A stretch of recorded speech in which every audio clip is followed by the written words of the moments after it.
Hello दोस्तों, नमस्कार। आप सभी का स्वागत है आपके अपने यूट्यूब चैनल परीक्षा की शिक्षा में।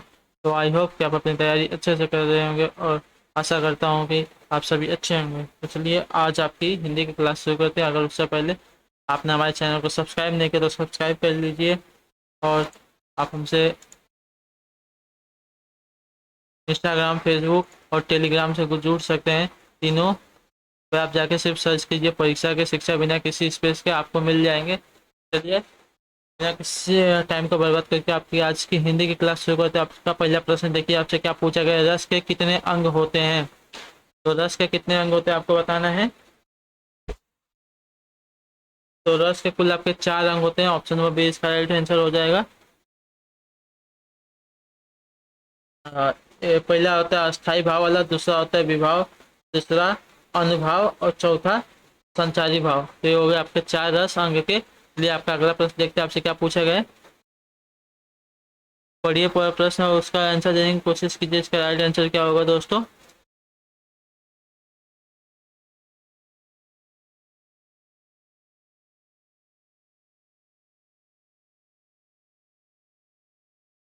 काव्य के आस्वादन में जो आनंद प्राप्त होता है उसे क्या कहते हैं?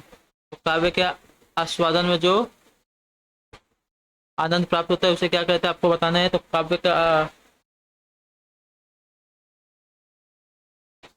तो मनुष्य को काव्य के आस्वादन में जो आनंद प्राप्त होता है उसे रस कहते हैं। तो ऑप्शन नंबर डी इसका राइट हो जाएगा। चलिए आपका अगला प्रश्न देखते हैं, आपसे क्या पूछा गया है। 53 नंबर है। निम्नलिखित में से कौन सा शब्द विदेशी नहीं है? तो आपको बताना है निम्नलिखित में से कौन सा शब्द है जो कि विदेशी नहीं है।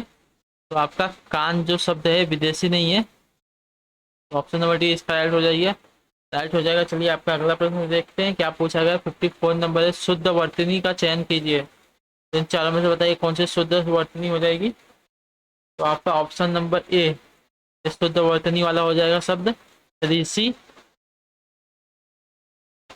आपका अगला प्रश्न देखते हैं 55 नंबर, क्या पूछा गया। सामाजिक पदों पुनरुक्त युग्म शब्द के मध्य प्रयोग किया जाता है।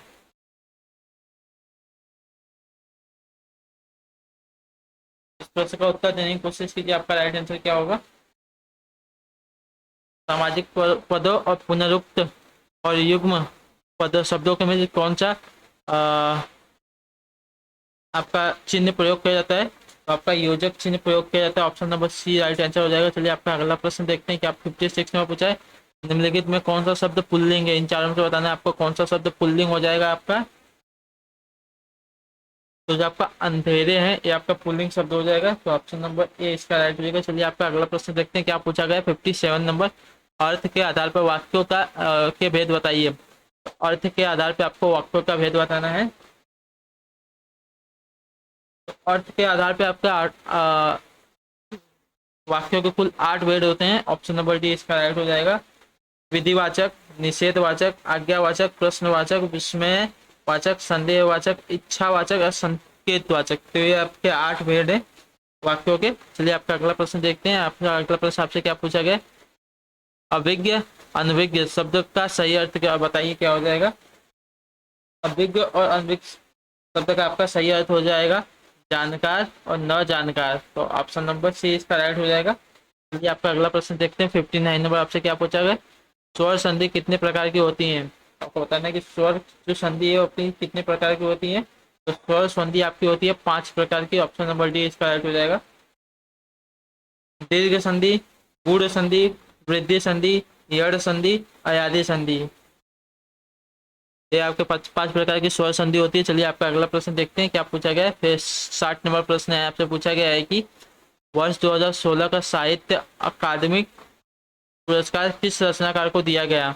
तो 2016 का जो साहित्य अकादमी पुरस्कार है वो किस रचनाकार को आपको दिया गया बताने की कोशिश कीजिए।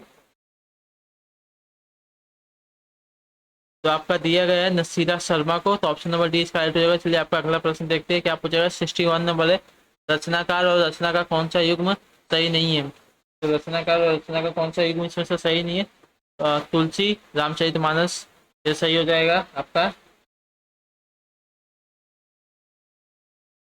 कुतुबन, मृगावत, ये भी सही हो जाएगा। जायसी, पद्मावत, ये भी सही हो जाएगा। लेकिन मंझन चित्रावली ये आपका राइट आंसर हो गया। ये सही युग्म नहीं है। रचनाकार और रचनाकार।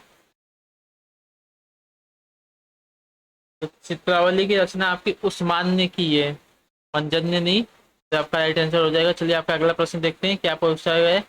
आंख का अंधा नाम नयन सुख, लोकाकित का सही अर्थ चुने। आंख का अंधा नाम नयन सुख, लोकाकित का आपका सही अर्थ क्या हो जाएगा? तो इसका सही हो जाएगा गुड़ के वृद्धि नाम होना। गुड़ के वृद्धि नाम होना, तो ऑप्शन नंबर बी इसका राइट है। चलिए आपका अगला प्रश्न देखते हैं आपसे क्या पूछा गया है। 63 नंबर है। नीचे दिए नीचे दिए गए मुहावरे और उनके अर्थ को जोड़े, जोड़े में से कौन एक जोड़ा गलत है, उन्हें पहचाने। तो नीचे जो मुहावरे दिए गए हैं और उनके अर्थ दिए गए हैं, तो उस जोड़े में से एक गलत आपको चुनना है।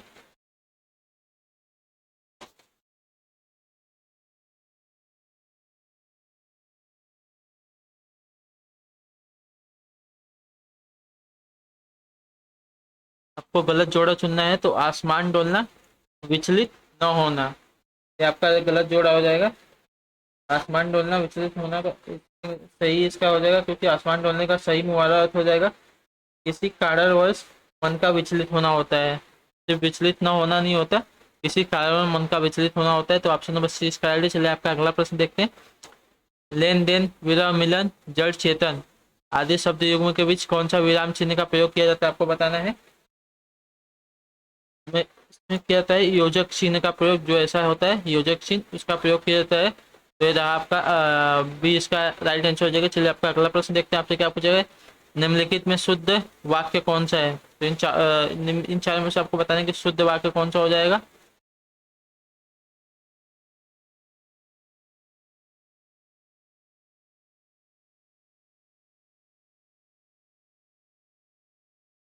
मैं आपका दर्शन करने आया हूँ, ये तो नहीं होगा। इस बात के कहने में किसी को संकोच न होगा, ये भी आपका गलत होगा। मैं अपनी बात से स्पष्टीकरण के लिए तैयार हूँ, तो आपका देखिए आपका शुद्ध ऐसा प्रतीत हो रहा है। ऐसी एकाध बातें और देखने को आती हैं, ये भी आपका रॉन्ग हो जाएगा। मैं अपनी बात के स्पष्टीकरण के लिए तैयार हूँ, तो ऑप्शन नंबर सी इसका राइट हो जाएगा। ये आपका शुद्ध वाक्य हो जाएगा। चलिए आपका अगला प्रश्न देखते हैं। 65 नंबर आपसे क्या पूछा गया है। निम्नलिखित में से कौन सा भाववाच्य का उदाहरण है? तो इसमें से बताना है आपको कौन सा भाववाच्य का उदाहरण हो जाएगा।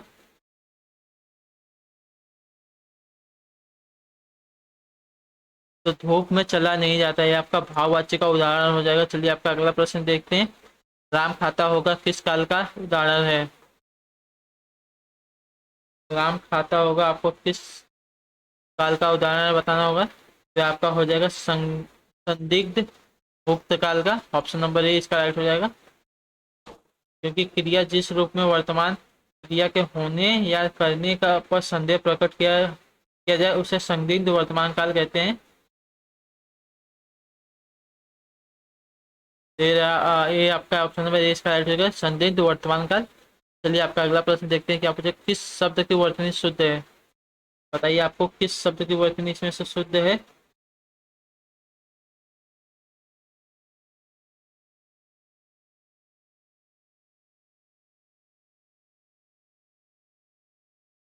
देखिए आपका ब्रज भाषा, ब्रज भाषा इस शब्द की वर्तनी आपके शुद्ध आ जाएगी। चलो आपका अगला प्रश्न देखते हैं आपसे क्या पूछा गया है।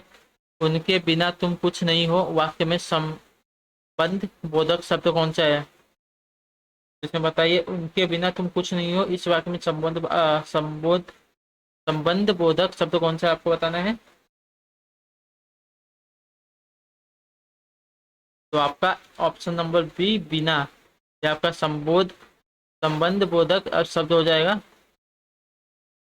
चलिए आपका अगला प्रश्न देखते हैं क्या पूछा गया है। गोद लिया हुआ पुत्र के लिए उपयुक्त शब्द क्या होगा? गोद लिया हुआ पुत्र के लिए आपको बताना है उपयुक्त शब्द क्या हो जाएगा। आपका होता है दत्तक। जो गोद लिया हुआ पुत्र होता है उसको दत्तक कहा जाता है। तो ऑप्शन नंबर बी इसका राइट है। चलिए अगला आपका प्रश्न देखिए आपसे क्या पूछा गया है। निम्नलिखित में से किस शब्द के में तथित प्रत्यय का प्रयोग हुआ है? तो बताना है इस सब में, इन चारों में से किसमें तथित प्रत्यय का प्रयोग हुआ है। जो आपका वार्षिक दिया गया है इसमें आपका तथित प्रत्यय का प्रयोग हुआ है।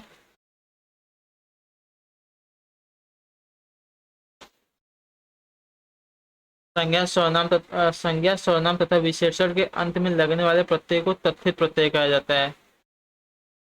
आपका अगला प्रश्न देखिए, आपसे क्या पूछा गया है। 72 नंबर है, संयोग में किस उपसर्ग का प्रयोग हुआ है।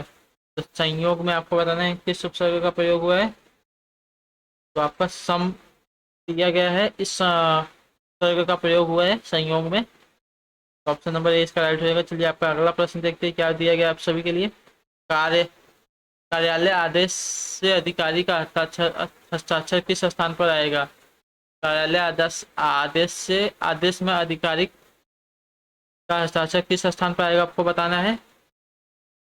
कार्यालय आदेश में अधिकारी का हस्ताक्षर नीचे दाहिनी ओर आएगा। तो ऑप्शन नंबर बी इसका राइट हो जाएगा। कार्यालय के जो अधिकारी अधिकारी का हस्ताक्षर होता है तो आपका नीचे दाहिनी ओर आता है। तो आपका ऑप्शन नंबर ए इसका राइट हो जाएगा। चलिए आपका अगला प्रश्न देखते हैं। इसमें से यहाँ पे 4 दिए गए हैं, इसमें से आपको बताना है कि कौन से भाग में त्रुटि है, और कोई त्रुटि नहीं हो तो आप डी पर टिक कर दीजिएगा। यहाँ से इसी वक्त अपने घर चले जाओ, इसमें बताना है कोई त्रुटि है कि नहीं। अगर नहीं है तो आप डी पे कीजिए, और है तो वहाँ पर टिक लगा दीजिए। तो यहाँ से इसी वक्त अपने घर चले जाओ, इसमें आपकी कोई त्रुटि नहीं है। ऑप्शन नंबर डी इसका राइट हो जाएगा। आप डी पे सीधा सीधा टिक कर लीजिए। आपका अगला प्रश्न देखते हैं, वो सेम उसी तरह है। जहाँ त्रुटि है वहाँ टिक कर दीजिए, और नहीं है तो डी पर टिक कर दीजिए। उसकी खबर खराब स्थिति उसकी खराब स्थिति को देखकर मुझे दुख और क्षोभ हुए। बताना है यहाँ पे आपके कहाँ पे है। तो ऑप्शन नंबर सी देखिए, यहाँ पे दुख और क्षोभ हुआ होगा, हुए नहीं होगा यहाँ पे। तो आपका यहाँ पे त्रुटि है, तो ऑप्शन नंबर सी में आपकी त्रुटि है। तो ऑप्शन नंबर सी पे आप टिक कर दिए। चलिए आपका अगला प्रश्न देखते हैं। निम्न में से कौन सा शब्द तद्भव है। चार में से बताना है आपको कौन सा शब्द है जो तद्भव है।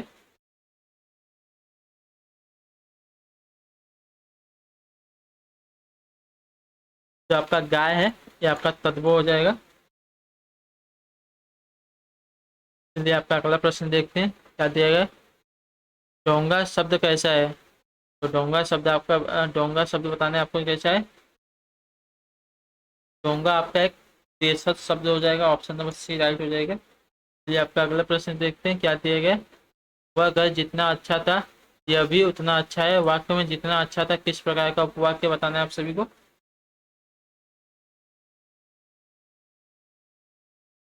जितना अच्छा था इसमें आपका हो जाएगा विशेषण वाक्य। ऑप्शन नंबर इसका राइट हो जाएगा विशेषण वाक्य। चलिए आपका अगला प्रश्न देखते हैं। निम्न में से कौन सा शब्द स्त्रीलिंग है। इन चार में से आपको बताना है कौन सा शब्द स्त्रीलिंग है।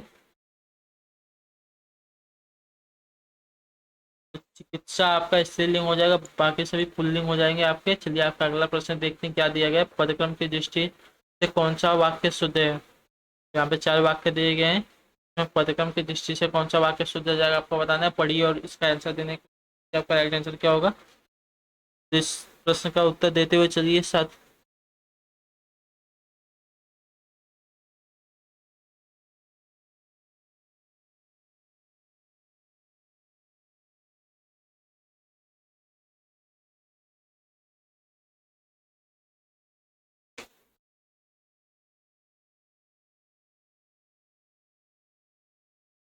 तो इसका ऑप्शन नंबर बी, क्या कृष्ण जा रहा है, क्वेश्चन मार्क, ये आपका पदक्रम की दृष्टि से शुद्ध वाक्य हो जाएगा। चलिए आपका अगला प्रश्न 81 नंबर देखिए। क्या अन्वय की दृष्टि से कौन सा वाक्य शुद्ध है।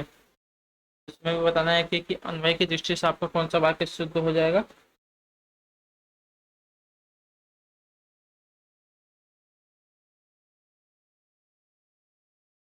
देखिए तो आप सब देखिए ऑप्शन नंबर डी कौन सा हो जाएगा।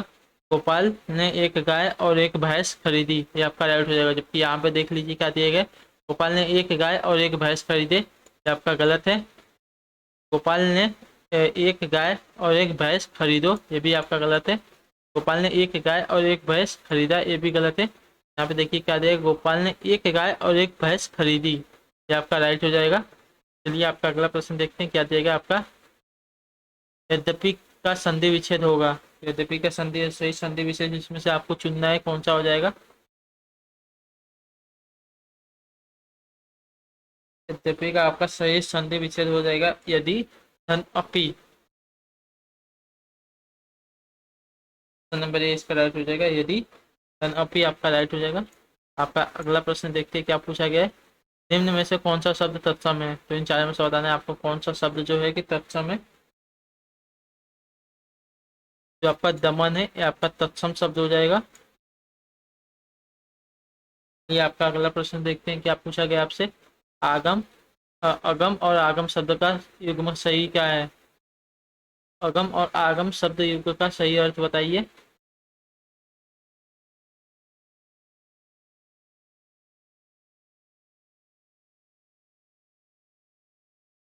तो अगम का होता है दुर्बल और आगम का होता है शास्त्र। तो ऑप्शन नंबर ए इसका हो जाएगा राइट, दुर्बल शास्त्र। चलिए आपका अगला प्रश्न देखते हैं 85 नंबर आपसे क्या पूछा गया। बहु दीर्घ बाहु में कौन सा समास है। तो दीर्घ बाहु में आपको बताना है कौन सा समास हो जाएगा। तो इसमें हो जाएगा बहुव्रीहि समास। ऑप्शन नंबर सी इसका राइट हो जाएगा। जिस समास के दोनों पद अप्रधान हो और समस्त पद के अर्थ के अतिरिक्त कोई सांकेतिक अर्थ प्रधान हो उसे बहुब्रीहि समास कहते हैं। आपका अगला प्रश्न देखते हैं। निम्न में से शुद्ध वर्तनी वाला शब्द है। तो निम्न में से कौन सा शुद्ध वर्तनी वाला शब्द हो जाएगा आपको बताना है। तो ऑप्शन नंबर सी इसका प्रादेशिक ये शुद्ध वर्तनी वाला शब्द हो जाएगा। देख लीजिए आप सभी लोग। चलिए आपका अगला प्रश्न देखते हैं क्या देगा आप लिए। जो लेखक लोकप्रिय होता है उसका सम्मान सभी करते हैं किस प्रकार का वाक्य है। तो जो लेखक लोकप्रिय होते हैं उसका सम्मान सभी करते हैं। तो किस प्रकार का वाक्य आपको बताना है। तो ये आपका मिश्र उपवाक्य हो जाएगा। मिश्र वाक्य आपका राइट आंसर है। जिन वाक्यों में एक मुख्य या प्रधान वाक्य हो तथा अन्य आश्रित उपवाक्य हो उन्हें मिश्रित वाक्य कहते हैं। तो ऑप्शन नंबर इसका राइट है। इसलिए आपका अगला प्रश्न देखते हैं आपसे क्या पूछेगा। हेम किसका पर्यायवाची है। तो आपको बताना है कि हेम किसका पर्यायवाची है। तो हेम आपका होता है स्वर्ण का पर्यायवाची। ऑप्शन नंबर डी इसका राइट हो जाएगा। आपके इसके और भी पर्यायवाची जैसे कंचन, फाटक, जातरूप, सोना, कनक, कुंदन जैसे ही इसके और भी पर्यायवाची हैं। चलिए आपका अगला प्रश्न देखते हैं 89 है। अभिसरण किसका विलोम है। बताने की कोशिश कीजिए। अभिसरण किसका विलोम है। अभिसरण का विलोम हो जाएगा अपसरण। आपका ऑप्शन नंबर बी एकदम राइट हो जाएगा। चलिए आपसे आपका अगला प्रश्न देखिए क्या पूछा गया है। विभावरी किसका पर्यायवाची है। तो विभावरी का पर्यायवाची बताने की कोशिश की। तो विभावरी आपका हो जाएगा रात्रि का पर्यायवाची। ऑप्शन नंबर ए इसका राइट आंसर है। आपका अगला प्रश्न देखते हैं क्या पूछा गया है। संसार गुण रहस्यों से भरा है पंक्ति में रेखांकित शब्द का विलोम होगा। तो गुण का आपको विलोम बताना है क्या हो जाएगा। दिए गए वाक्य में रेखांकित शब्द गुण का आपका विलोम हो जाएगा बोधगम। बोधगम्य ऑप्शन नंबर बी इसका राइट हो जाएगा जो कि गुण का विलोम है। तो चलिए आपका अगला प्रश्न देखते हैं आपसे क्या पूछा गया। बाण का पर्यायवाची नहीं है। तो इन चार में से आपको बताना है कौन सा एक बाण का पर्यायवाची नहीं है। बाण के पर्यायवाची देखिए सर, सिलीमुख, टिश्यू होते हैं लेकिन मयूख नहीं होता। ऑप्शन नंबर डी इसका राइट हो जाएगा। सर, ऋषिक, नाचार, अशुभ ये भी आपके बाण के पर्यायवाची है लेकिन मखुर आपका पर्याय नहीं है। मखुर होता है आपका किरण का पर्यायवाची। तो इसलिए ये बाण का पर्यायवाची नहीं। तो ऑप्शन नंबर डी इसका राइट। चलिए आपका अगला प्रश्न देखते हैं 93 नंबर क्या पूछे। जलज किसका पर्यायवाची नहीं है। तो जलज आपको बताना है किसका पर्यायवाची नहीं है।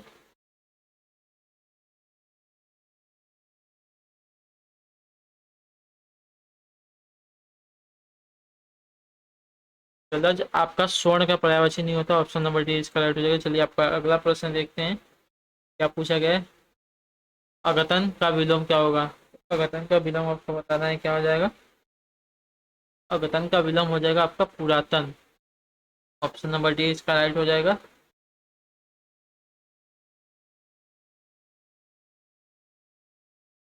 चलिए आपका अगला प्रश्न देखते हैं क्या पूछेगा। आकाश का पर्यायवाची है। तो आकाश का पर्यायवाची क्या होगा बताने की कोशिश कीजिए।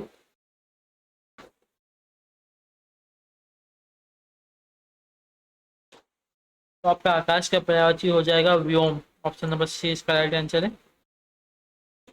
अंबर, अनंत, तारापथ, पुष्कर, अभ्र, अंतरिक्ष, ये भी आपके आकाश के पर्यायवाची हो जाएंगे। चलिए आपका अगला प्रश्न देखते हैं क्या पूछा गया है। 96 नंबर, श्यामू पतंग के लिए बहुत कंठित था। वाक्य में श्यामू और पतंग का क्या है? श्यामू और पतंग का क्या आपको बताना है?